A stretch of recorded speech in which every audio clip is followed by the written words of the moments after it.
Приветствую, друзья! Наушники Moondrop в свое время наделали много шума и оказались чуть ли не лучшими своей ценовой категории. Списать столь удачные наработки было бы как-то неразумно, и вот у меня в руках их логическое развитие на 10-мм динамике с алмазным напылением.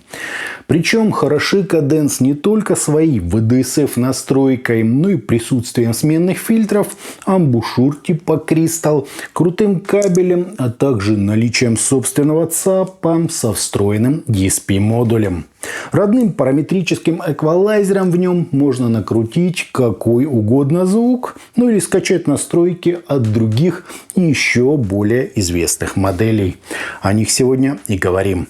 Поехали! Упаковка тут чуть ли не премиального уровня. На ней нам схематично показали возможности фирменного излучателя, его структуру и настройку АЧХ. Последняя тут, кстати, для двух типов насадок. В комплекте шла документация, довольно качественный бокс, мешочек, две пары фильтров, переходник с 4,4 на 3,5 мм джек, ЦАП на балансном разъеме и два набора силиконовых амбушюр, в том числе и знаменитый Crystal. Кабель выглядит внушительно. Он толстый, витой, сразу на 4,4 мм джек и с сопротивлением на каждое жил всего по 0,09 Ома. Великолепное решение, менять его не нужно. ЦАП здесь напоминает переходник с патроном на 4,4 мм, соединительным кабелем, как тот, что идет с наушниками, и штекер на Type-C. Определяется он как Echo-B и поддерживает разрешение до 32 бит 384 кГц без MQA-DSD, но с прямым доступом к аппаратной громкости сигнала. Выходная мощность его составляет 1,5 в РМС, ну или около 20 милливатт на 32 Ома нагрузки, то есть немного. Зато к нему есть фирменное приложение с 10-полосным параметрическим эквалайзером. Стандартные пресеты, на мой взгляд, несерьезные. Посудите сами. Bass+, Bass++, Soundstage и Treble+. А из тех, что можно подгрузить из интернета, представлены только более дешевые модели. Когда в бюджетных LAN я загружал настройку, как у топовых наушников за $2000, признаюсь, моя кровь кипела от предвкушения. А вот в наушниках за $160 делать, как у тех, что стоят 60, ну или вышедших где-то более года назад, такое себе развлечение. Конечно, существуют настройки и от сообщества, но доверия им намного меньше. То есть комплектный ЦАП – это прекрасно. Параметрический эквалайзер – вообще бомба. Но стоило заранее позаботиться о интересных пресетах и дать нам хотя бы 100 милливатт мощности на 32 Ома нагрузки. Сегодня это уже стандарт. Замеры я проводил в 24 бита 96 кГц на ЦП и Ванда Космос. Как итог, все тут на отлично, за исключением нелинейности АЧХ, где можно видеть легкий спад на низких частотах. В остальном шумы на минус 156 дБ, отличный динамический диапазон и искажения на уровне минус 118 и минус 123 дБ, соответственно, для гармонических и интермодуляционных. В процентах это 44 100-тысячных. Да, очень достойно, ему бы усилитель помощнее и был бы просто идеал. Сами чашечки сделаны из металла, тяжеленькие, с двумя отверстиями для компенсации, сменными звуководами, которые и играют здесь роль фильтров. И интересно так обыгранной внешней частью, переходящей в текстуру всего корпуса. Смотрятся они дорого, сидят надежно, да и по размерам довольно компактные. Вот так, друзья, это все и выглядит.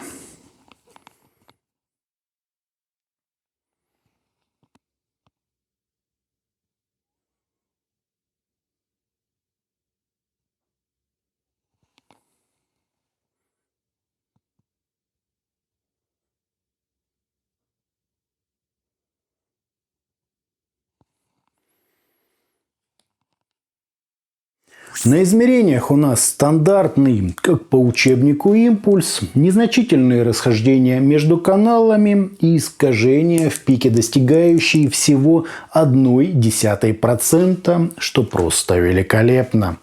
Фаза нормальная, а водопады на 30 и 60 дБ вы можете изучить самостоятельно.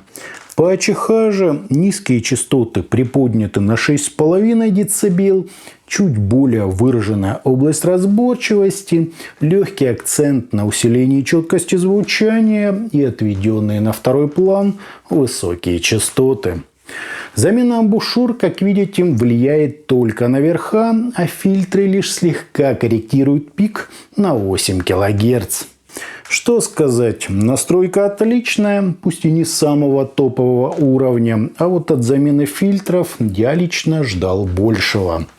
В сравнении наш график лучше, чем у SIMGOT EM10, чуть-чуть уступает Яндин Canon 2 и заметно так превосходит знаменитые ICA OH10S.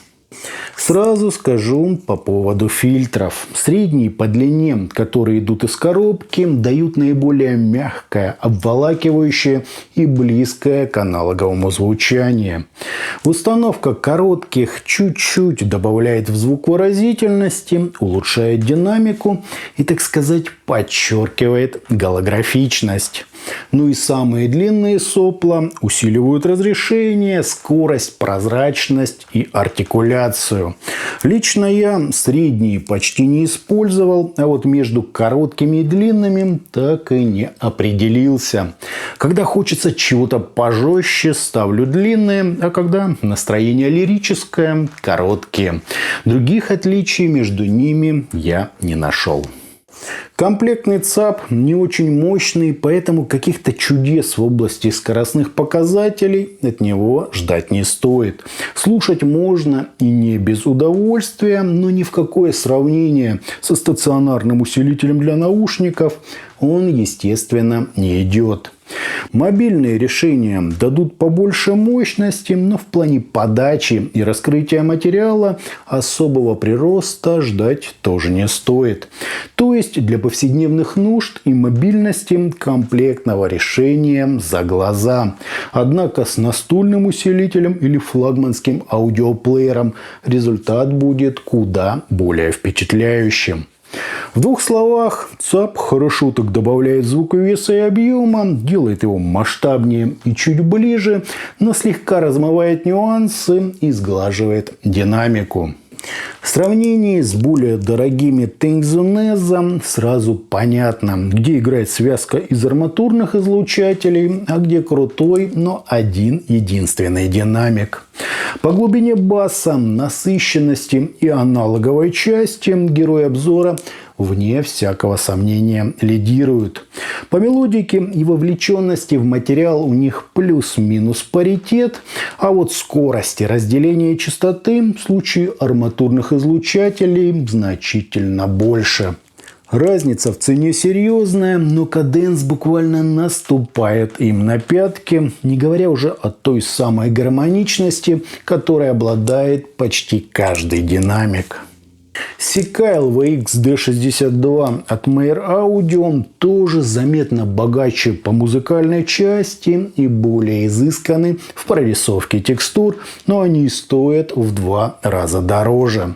По характеру каденс ближе, наверное, к нейтральной мониторности. Они резвые, драйвовые, чуть грубоватые по своим текстурам, но с акустически правильным весом, тембральной глубиной и объемом, достаточным количеством воздуха, отличной прорисовкой нюансов и передачей как макро, так и микро части произведения. Слушается это гармонично, подача сбалансированная, нигде ничего не оттеняется и особо не выпирает. Разрешение на высоте, прекрасный напор, драйв и выразительность, есть элемент магнетичности, подчеркнутая мелодика и чуть подсвеченная эмоциональная составляющая композиции. Бас здесь глубоко текстурен, подача открытая, так что удар ощущается полновесным и точным. Средние частоты, как я уже сказал, не лишены угловатости, но все это прекрасно сочетается с легкой мониторной сухостью и небольшой отстраненностью. Это наушники для тех, кто любит звук таким, какой он есть. Без приукрас и аудиофильской изысканности, но с добротной скоростью, динамикой и тщательной прорисовкой всех акустически важных моментов. Верха не чувствуются отведенными назад, но они и не доминируют, естественно, так вписываясь в абсолютно цельное аудиальное полотно. Какого-то сверхусиления данная модель не требует, но любит, когда мощности с небольшим запасом. По жанрам слушал в них джаз, симфоническую музыку, рок, электронику и всякое экспериментальное. Совсем справились вообще без каких-либо нареканий. Да, звучат они немного отвязно и дико, но это в них, собственно, и привлекает. Прозрачность же и построение текстур вообще завораживают. Глубина у сцены чувствуется, то есть для всего мультиинструментального они тоже прекрасно подойдут. Но без интимного приближения к слушателю и какого-то грандиозного размаха. За плюс-минус $160 ничего лучше, уверяю вас, вы не найдете. Я в полном восторге. Итогом наушники Kadence приятно выглядят, удобно сидят, вообще не имеют искажений, с практически эталонной настройкой АЧХ и возможностью ее чуть-чуть подкорректировать при помощи фильтров, амбушюр и встроенного в комплектный ЦАП DSP модуля. Комплектация и возможности здесь реально просто топового уровня. Мелкие придирки я, конечно, озвучить могу, но не тогда, когда за все это просят всего $160. Звучит же модель подробно, технично, с глубоким выразительным басом, чуть грубой в плане текстур, но насыщенной, прозрачной и эмоционально оформленной серединой и ощутимыми, но не лезущими на передний план высокими частотами. Все, как я уже сказал, здесь гармонично и предельно выверено. Сцена есть, она чувствуется, разделение у планов шикарное, с тембральной глубиной и объемом и ценимым многими меломанами мониторным характером, с легкой сухостью, прозрачностью и прямо подчеркнутой динамикой. Отдельно выделю их применимость для музыкантов, звукорежиссеров и многочасовых игровых сессий. Вот такая многогранная и очень интересная получилась модель. Однозначно ее рекомендую. За плюс-минус $160 это, друзья, настоящий шедевр.